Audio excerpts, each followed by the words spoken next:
Breaking news YCP నేత నటుడు పోసాని కృష్ణమురళిపై మరో కేసు నమోదైంది. ఫిల్మ్ డెవలప్మెంట్ కార్పొరేషన్ మాజీ చైర్మన్ ఉద్దేశపూర్వకంగా చంద్రబాబుపై అనుచిత వ్యాఖ్యలు చేశారని తెలుగు యువత రాష్ట్ర అధికార ప్రతినిధి వంశీకృష్ణ సిఐడికి ఫిర్యాదు చేశారు. గత నెల 9న ఫిర్యాదు చేయగా విచారణ చేపట్టిన పోలీసులు కేసు నమోదు చేశారు.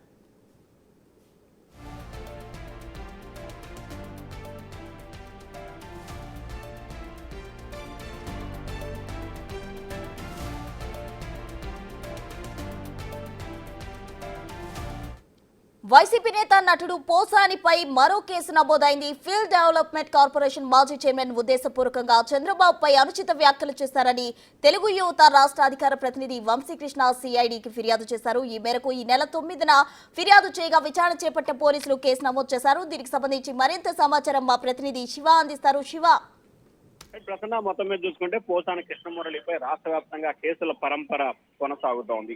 ఇప్పటి వరకు సోషల్ మీడియాలో పోస్టులు పెట్టారని చెప్పి ఆయా జిల్లా పోలీస్ స్టేషన్లలో కేసు నమోదు చేశారు. చంద్రబాబు, పవన్ కళ్యాణ్, టీటీడీ చైర్మన్ పై అసభ్యకరమైన వ్యాఖ్యలు చేశారని కేసులు నమోదైనాయి.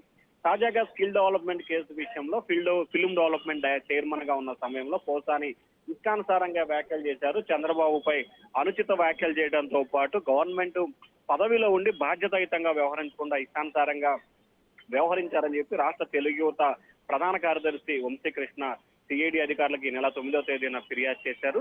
ఫిర్యాదుపై పూర్తి స్థాయిలో విచారణ చేపట్టిన సిఐడి పోలీసు అధికారులు నిన్న కేసు నమోదు చేశారు. ఈ కేసుకు సంబంధించి ఇవాళ రేపట్లో పోసానికి సిఐడి అధికారులు అయితే నోటీసులు జారీ చేసి విచారణకు పిలిచే అవకాశాలు అయితే కనిపిస్తా ఉన్నాయి. ఎందుకంటే మొదటిసారిగా అంటే ఇప్పటి వరకు లా అండ్ ఆర్డర్ కి సంబంధించిన కేసులే నమోదైన తాజాగా పోసానిపై సిఐడి అధికారులు కేసు నమోదు చేయడంతో ఈ కేసు పరంపర ఏ రకంగా కొనసాగబోతోంది. సిఐడి అధికారులు విచారణకు సంబంధించి కూడా కొంత ఇబ్బందికరంగా మారే అవకాశాలు అయితే కనిపిస్తున్నాయి. ఎందుకంటే సోషల్ మీడియా యాక్ట్ కు సంబంధించిన కేసులు అలాగే సిఐడి అధికారులు నమోదు చేసే సెక్షన్లు వేరువేరుగా ఉంటాయి. సిఐడి నమోదు చేసే కేసులు కొంచెం కఠినంగా ఉంటున్న నేపథ్యంలో మరి పోసాని తదుపరి చర్యలు ఏ రకంగా ఉంటాయి, ఏం చేయబోతున్నారనే ఉత్కంఠ అయితే కొనసాగుతా ఉంది. ప్రస్తుతం రైట్ శివ, థ్యాంక్ యూ.